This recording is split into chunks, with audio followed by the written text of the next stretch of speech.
Hello students, welcome to EPG Pathshala. I am Divya from Delhi University and today we would be discussing about cyber offences under the Information Technology Act 2000 amended in 2008. In the lecture today, we will learn about the Information Technology Act 2000 as amended in 2008.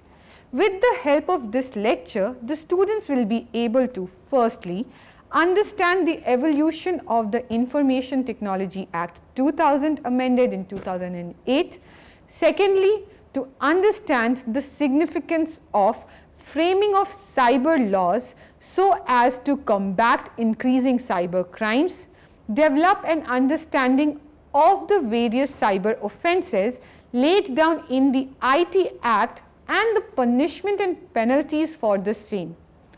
To examine, interpret and analyze the applicability of the laws relating to cyber offences as laid down in the IT Act 2000 as amended in 2008. Before we move on to specifically discuss the cyber offences as laid down in the IT Act 2000, let us briefly see the evolution and development of the IT Act. It is of great importance for us to understand the need to design and implement a law to regulate the electronic and cyber world. The introduction of the internet has brought tremendous changes in our lives. People of all the fields are increasingly using the computers to create, transmit and store information in the electronic form instead of the traditional papers, documents, etc. With the advent of technology, the world today has shrunk into a microchip and so has everyone's life.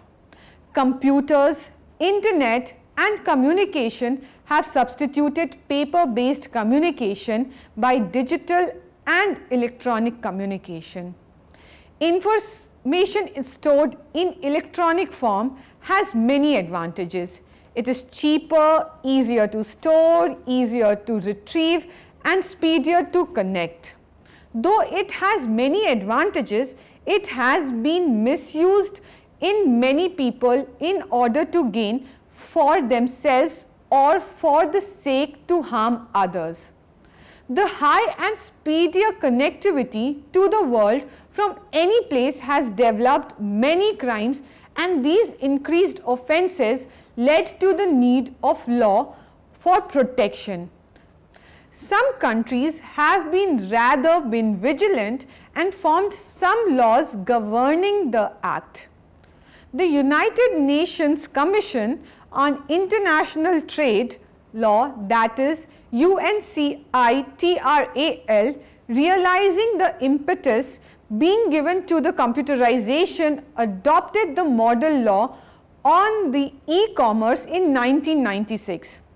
The General Assembly of United Nations passed a resolution in January 1997 inter alia recommending all states in the UN to give favorable consideration to the said model law, which provides for recognition to the electronic records and according to it the same treatment like a paper communication and record. India was also a signatory to this model law, and thus it became mandatory for it to review its national law as per the said model law. Therefore, in order to keep at pace with the requirements of the international trading and also to allure industries into adopting this convenient way to transactions and storing data, the Information and Technology Act 2000 was passed by both the Rajya Sabha and the Lok Sabha in May 2000, and the Act was amended again in 2008, which came into force from 27th October 2009.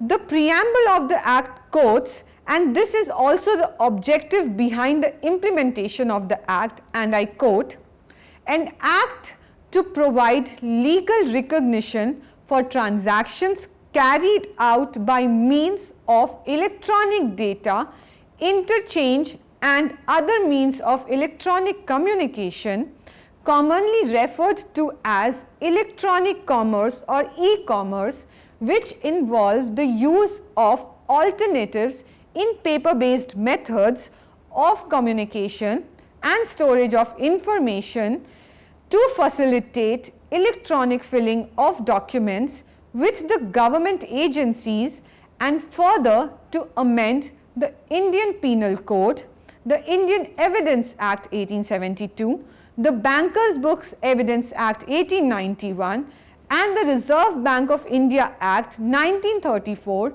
and for matters connected therewith or incidental thereto, Information and Technology Act 2002. Therefore, we can delineate the objectives of the Act into the following major categories vis-a-vis legal recognition to digital and electronic signatures, digital documents, books in electronic modes for bankers. The second objective is to facilitate electronic filling of documents, electronic storage of data. It has also tried to amend the Indian Penal Code, Indian Evidence Act, Reserve Bank of India Act, Bankers Book Evidence Act, and most importantly to penalize cyber offences and illicit usage of electronic data. Therefore, we see how the rising imperative on the usage of the electronic world to store and disseminate data has led to the implementation of legal statutes around the globe to regulate and improvise the functioning of the cyber world. Next, we move to discuss in short the structure of the Information Technology Act 2002 as amended in 2008. The Act in total has 13 chapters and 90 sections. The Act begins with preliminary and definitions which are in chapter 2, and from there on the chapters that follow deal with authentication of electronic records, digital signatures, electronic signatures, etc. Elaborate procedures for certifying authorities for digital certificates as for Information Technology Act 2000, and since replaced by electronic signatures in the Information Technology Act amended in 2008, have been spelt out in the Act. The civil offence of data theft and the process of adjudication and appellate procedures have been described. Then the Act goes on to define and describe some of the well-known cyber crimes and lays down the punishments therefore. Then the concept of due diligence, role of intermediaries and some miscellaneous provisions have been dealt with or described in the preceding sections. Rules and procedures mentioned in the Act have also been laid down in the phased manner, with the latest one on the definition of private and sensitive personal data and the role of intermediaries, due diligence, etc. being defined as recently as April 2011. Cyber offences and penalties under the Information Technology Act as amended in 2008. Cyber offences and the unlawful act which are carried in a very sophisticated manner in which either the computer is a tool or target, or we can say both. Cybercrime or offences have not been defined in the Act explicitly, but has been categorized in different sections along with the sanctions and penalizations.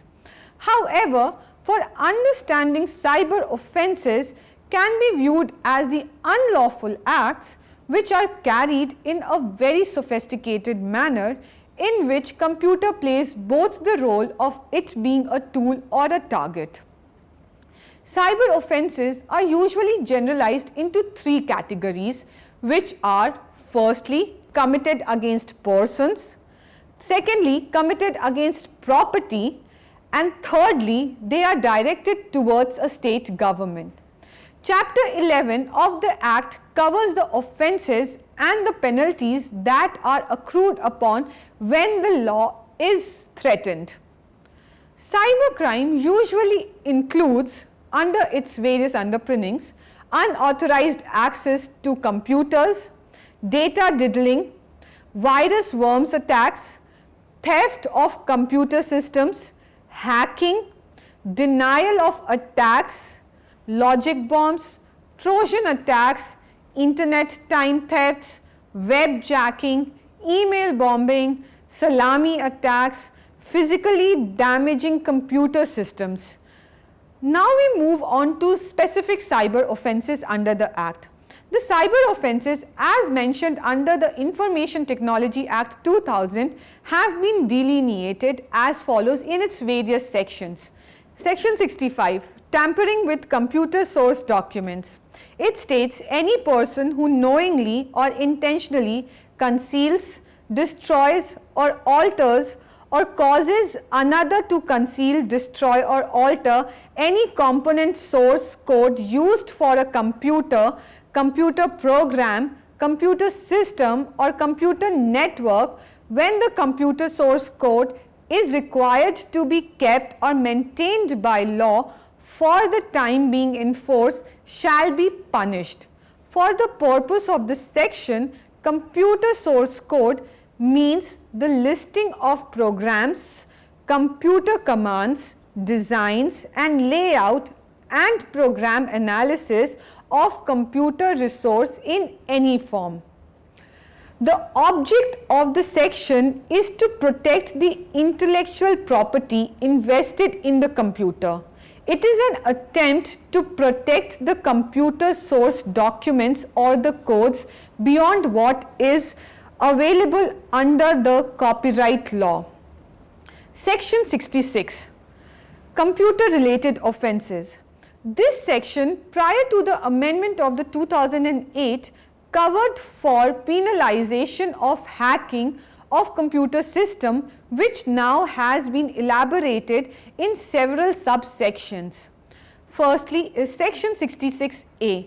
Section 66A talks of punishment for sending offensive messages through communication service, etc.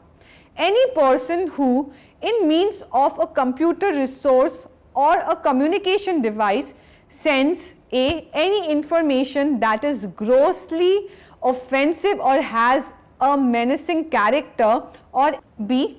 any information which he knows to be false but for the purpose of causing annoyance, inconvenience, danger, obstruction, insult, injury, criminal intimidation, enmity, hatred or ill will persistently by making use of such computer resource or a communication device, or thirdly C. any electronic mail or electronic mail message for the purpose of causing annoyance or inconvenience or to deceive or to mislead the addressee or recipient about the origin of such message shall be punishable. The communication device means cell phones, personal digital assistants or combination of both or any other device used to communicate, send or transmit any text, video, audio or image. The punishment for such an offence is imprisonment up to 3 years and fine. Next is section 66B, which is punishment for dishonestly receiving stolen computer resource or communication device. This section states any person who dishonestly receives or retains any stolen computer resource or communication device, knowing or having reason to believe the same to be stolen computer resource or communication device shall be punished. The punishment for the offence is imprisonment up to 3 years or fine up to 1 lakh rupees or both. Section 66C, punishment for identity theft.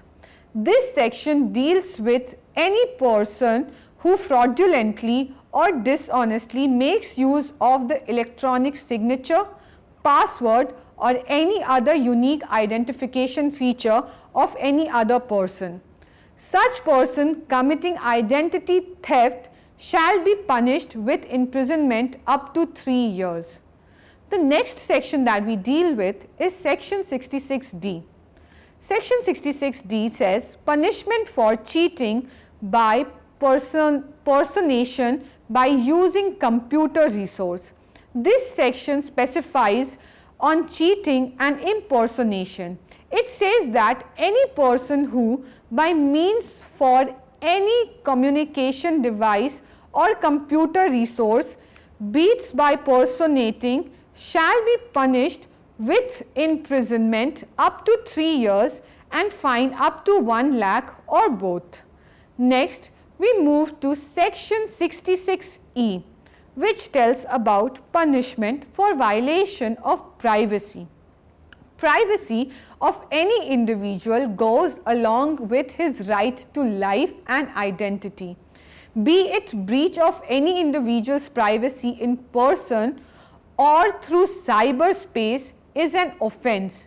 Any person who intentionally or knowingly captures, publishes or transmits the image of a private area of any person without his or her consent under circumstances violating the privacy of that person shall be punished.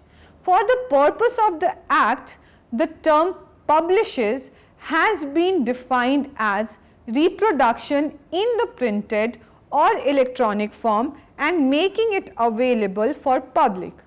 The punishment for violation of privacy or under the law is imprisonment up to 3 years and fine up to rupees 2 lakh or both.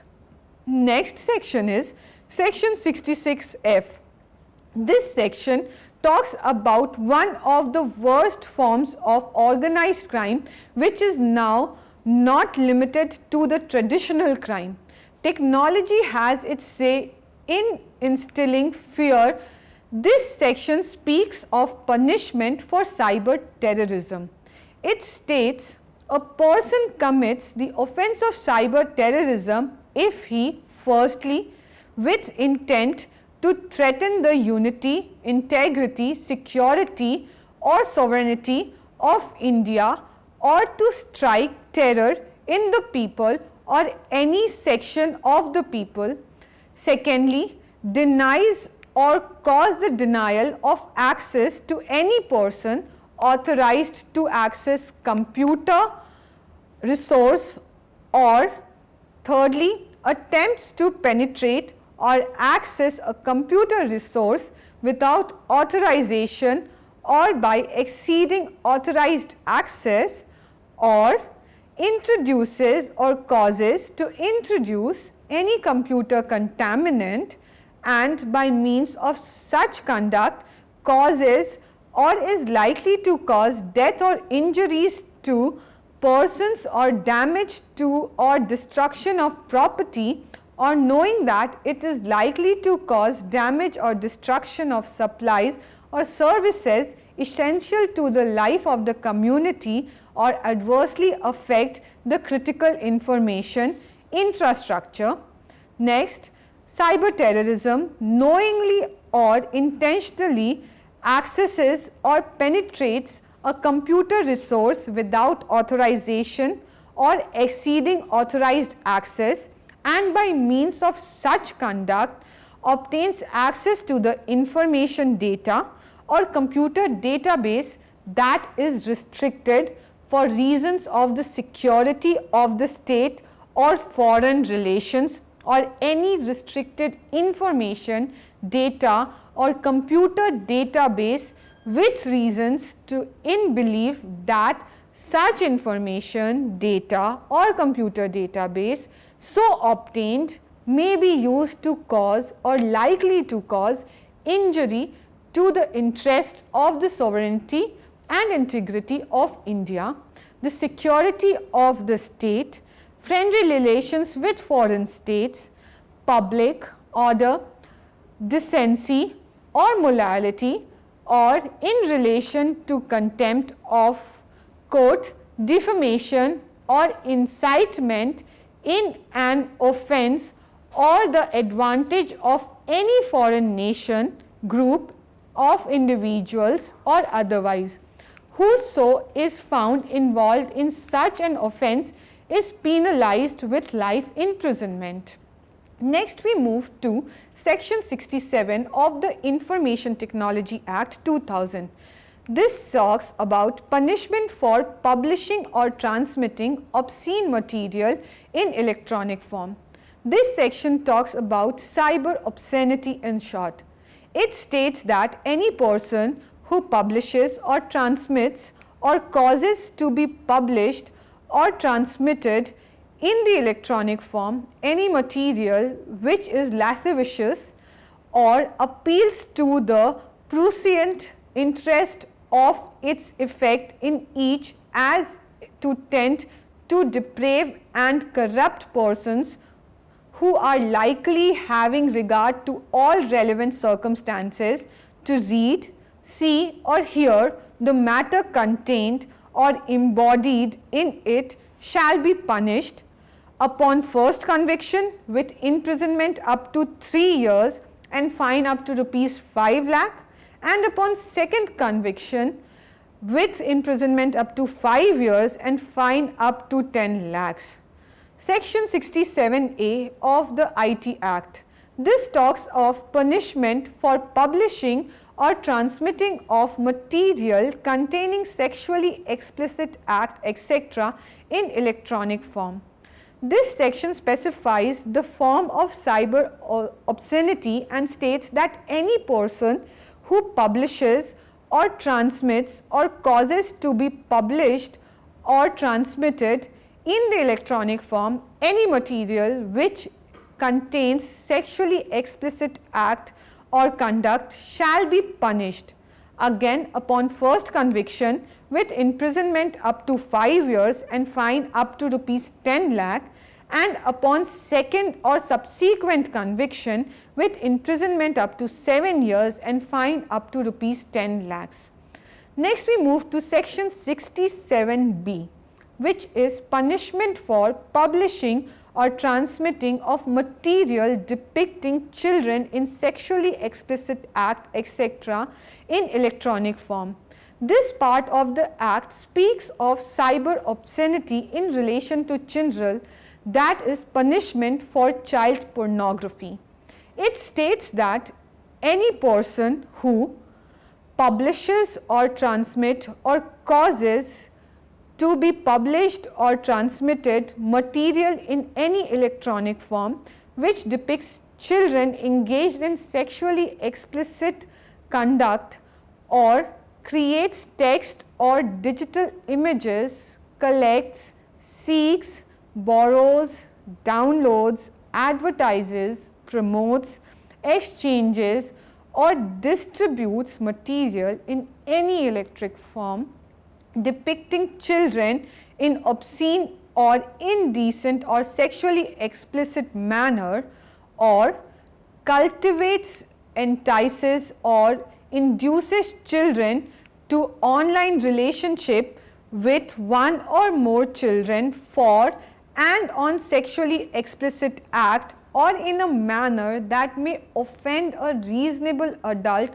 on the computer resource, or facilitates abusing children online, or records in any electronic form own abuse or that of others pertaining in sexually explicit act with children shall be punished upon first conviction with imprisonment up to 5 years and fine up to rupees 10 lakh, and upon second or subsequent conviction with imprisonment up to 7 years and fine up to rupees 10 lakh.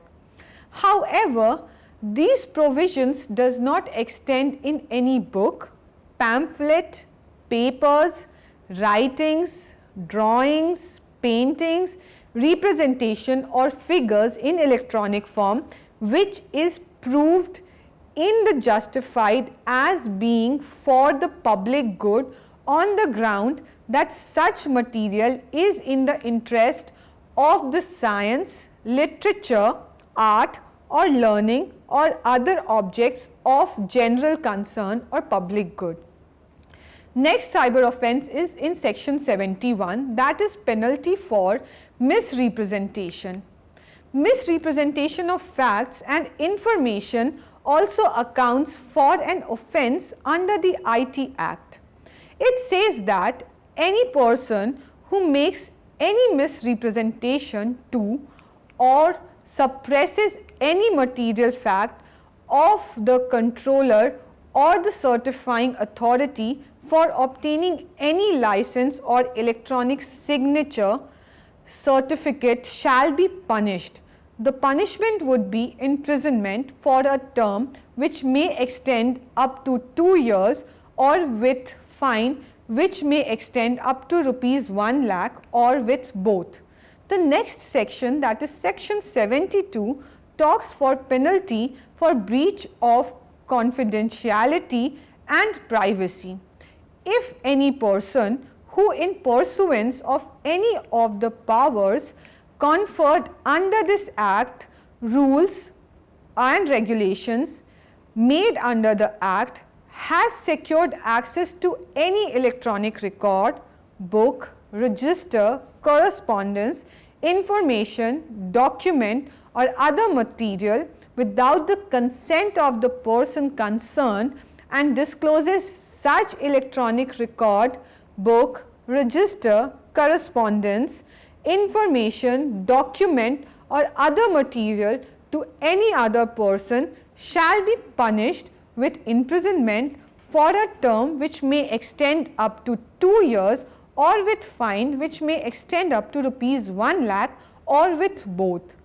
The next section, which tries to deal with cyber offences in the Information Technology Act, is section 72A. Section 72A talks for punishment for disclosure of information in the breach of lawful contract. It states that any person, including an intermediary, who while providing services under the terms of lawful contract has secured access to any material containing personal information about other person with the intent to cause or knowing that he is likely to cause wrongful loss or wrongful gain, discloses without the consent of the particular person concerned or in breach of a lawful contract such material to any other person shall be liable for punishment with imprisonment for a term which may extend up to 3 years and with a fine which may extend up to rupees 5 lakh or may be punished for both. The next section of the Information Technology Act, which talks about the cyber offences, is section 73. Section 73 well and explicitly puts for penalty for publishing electronic signature, certificate false in certain particulars. It states that no person shall publish an electronic signature certificate or otherwise make it available to any other person with the knowledge that firstly, the certifying authority listed in the certificate has not issued it, or secondly, the subscriber listed in the certificate has not accepted it, or thirdly, the certificate has been revoked or suspended unless such publication is for the purpose of verifying an electronic signature created prior to such suspension or provocation. Any person who contravenes above provisions shall be punished with imprisonment for a term which may extend to 2 years or with fine which may extend up to rupees 1 lakh or with both. The next section that in the IT Act deals with the cyber offences is section 74. It talks about publication for fraudulent purpose.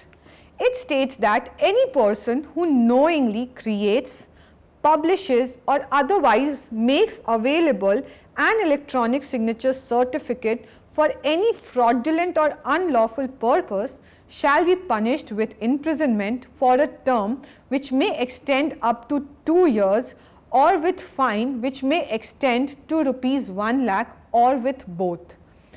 The next section, that is section 75, talks in the Act to apply for offence on contravention committed even outside India.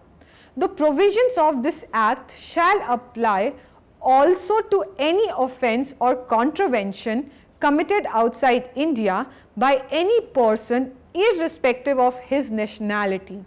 However, for such liability, the act or conduct constituting the offence or contravention should involve a computer system or computer network located in India.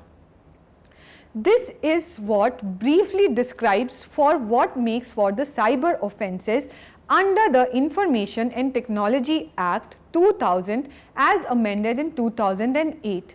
Next, what we will be seeing is how do we conclude the IT Act. By way of conclusion, what it resonates is the legislation incorporates within its understanding the various cyber offences that the world is under the threat of in the contemporary era.